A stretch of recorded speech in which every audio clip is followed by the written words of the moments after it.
Only Naked Movie Reviews, where we review today's top movies, stripping them down to their bare essentials and exposing any faults.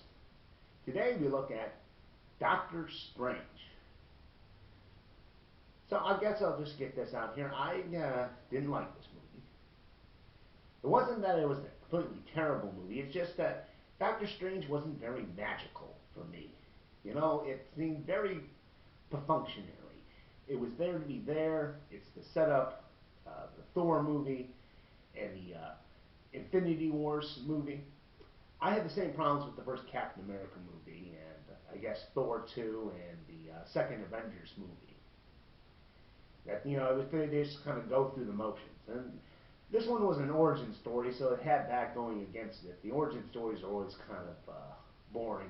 It's like the person doesn't have powers throughout most of the movie, then they get the powers and they have to train with the powers, and then eventually they take on the bad guy. You know, boring. And that's kind of how I felt about this movie. I just kind of felt overall bored by it. It did have some redeeming qualities, of course, performances. Uh, Benedict Cumberbatch, I liked him, especially at the beginning when he's just got after the car accident. He was, if you don't know the origin story of Doctor Strange, and this will be a spoiler, is basically he was this top-notch surgeon, the best in his field. He's kind of arrogant. Then he gets into a car accident, and his hands get pretty screwed up. So he goes to the mystics and try to get it healed, and then he becomes the Sorcerer Supreme. La la la la. I like that part where he basically wakes up and he realizes his hands are screwed. After the car accident, he looks at him and there's all these pins in it, and he's like, "What have they done?" And throughout that, he kind of struggles trying to get his hands back in working condition. I like that arc. Um, Tilda Swinton, of course, always pretty good in anything she's in. I thought she was pretty good in this as the Ancient One.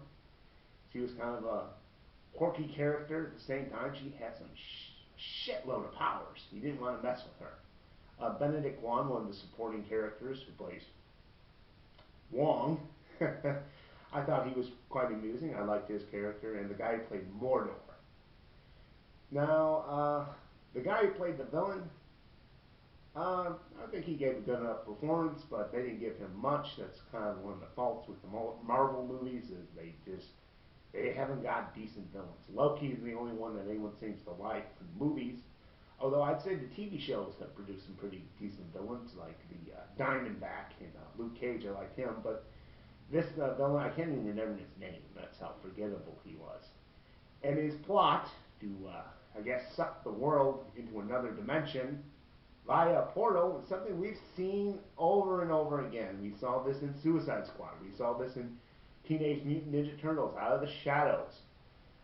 Hell, we saw this in Thor 2. That wasn't that the bad guy's plan is to suck all the worlds into some kind of dark dimension.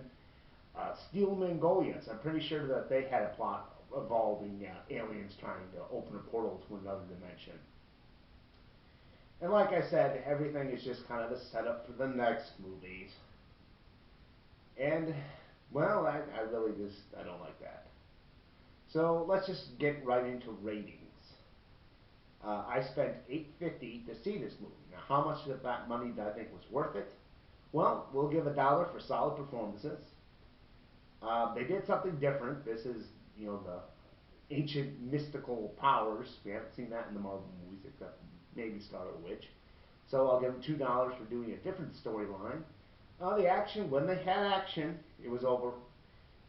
It was all right. So we'll give them $3 for that. Let's see what we got left. Well, even though I complained that it was perfunctionary and just setting stuff up, it did its job, and I am looking forward to seeing Doctor Strange in the next movies he's going to be in. So there's another dollar there. And I like some of the comedy, so we'll give it another extra dollar. So $5 out of $8.50. That's what I'm rating Doctor Strange. Like I said, I do not think Doctor Strange is very magical.